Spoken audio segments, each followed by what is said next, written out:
Welcome to our channel.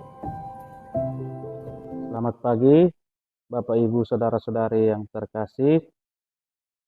Jumpa lagi bersama dengan kami dalam edisi Riak Sabda Sabtu 27 Januari 2024. Bacaan-bacaan suci secara khusus bacaan Injil yang akan diperdengarkan kepada kita pada hari ini mengisahkan tentang Tuhan Yesus bersama para murid-Nya yang berlayar menggunakan perahu di danau.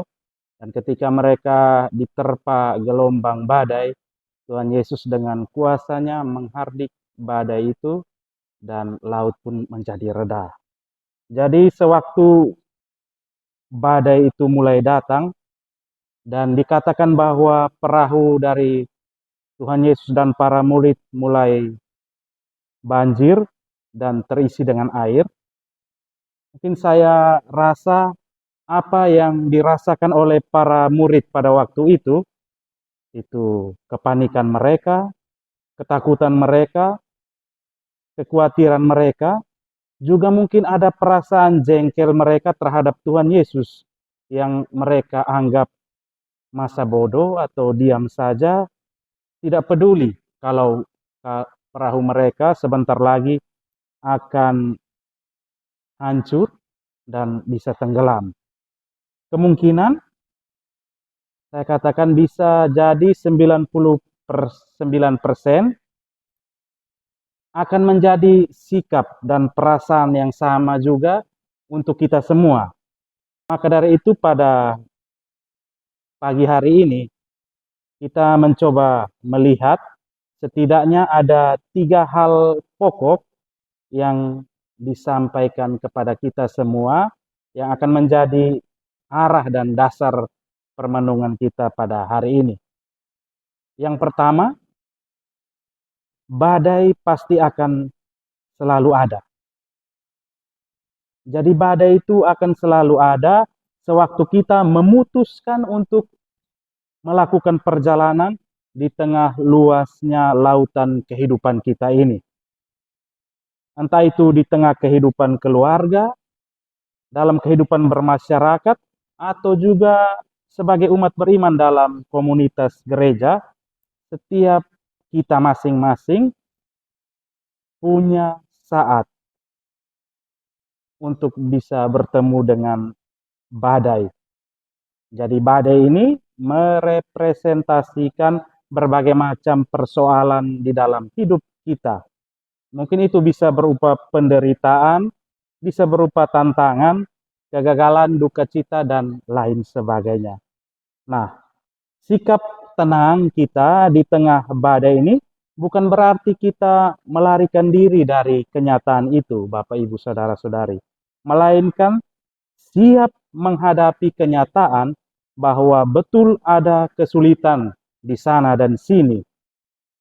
Bukankah salah satu yang bisa membuat kita tenang adalah saat kita tahu bahwa kita sudah melakukan segala daya upaya yang terbaik. Kita tidak menyerah begitu saja ketika bertemu atau menghadapi amukan badai itu. Yang kedua, saat badai itu menerjang, itu itu pula adalah saat yang terbaik bagi kita untuk merasakan kuasa Tuhan. Jadi ada sebuah kisah tentang seorang korban nasi. Jadi korban nasi ini bernama Corrie ten Boom. Jauh sebelum ia mengalami penderitaan karena disiksa oleh nasi, Corrie suatu ketika pernah bertanya kepada ayahnya. Kira-kira pertanyaannya begini, "Ayah, bagaimana caranya biar saya bisa bertahan dalam sebuah pergumulan dengan suasana hati yang tetap bersuka cita?"